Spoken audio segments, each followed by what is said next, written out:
activité où il a décidé de ne pas bannir, quels que soient les Gabonais, mais de travailler avec tous. Il aimerait bien, pour calmer une frange des partisans des Bongo, libérer Sylvia Bongo et son fils. En tout cas, ce sont les deux hypothèses qui sont là posées sur la table. Maintenant, vous les chicoteurs, je pense que vous avez le troisième œil. Vous pouvez me dire ici en commentaire qu'est-ce que vous en pensez de cette libération. Quelles ont été les réelles raisons? Parce que les deux raisons que on est sur le chemin en ce moment, on nous parle des raisons de santé parce que leurs avocats ont fait du bruit sur tous les plateaux de télévision.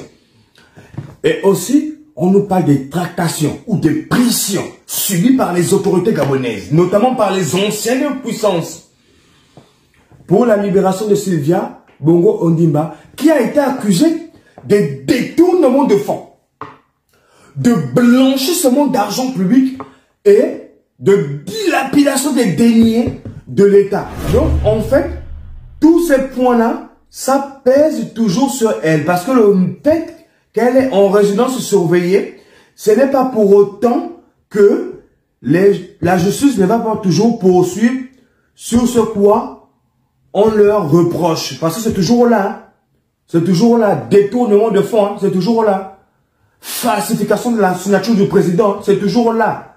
C'est toujours là. En tout cas, nous, on va s'arrêter là pour aujourd'hui. On avait souhaité faire cette vidéo pour partager cette information à nos frères gabonais et à nos frères panafricains parce que c'est quand même une information qui nous étonne. Hein. Parce que lorsqu'on regarde un peu dans différentes nations africaines où il y a eu des coups d'État, la majorité des personnes qui ont été placées en résidence surveillée ou en prison ne sont pas encore libérées. Hein. Parce qu'il y a des procès qu'ils doivent subir.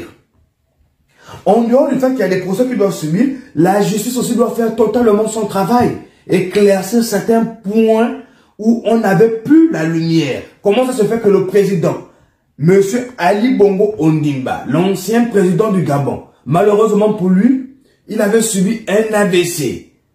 Donc, il luttait contre cet AVC.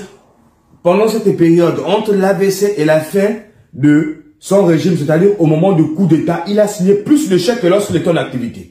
Alors qu'on sait très bien qu'il avait des parties du corps inactes.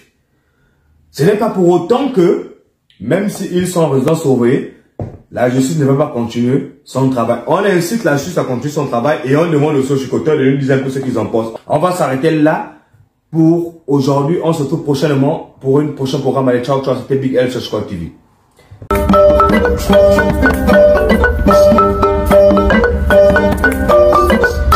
Ndambalon la mansa necessary.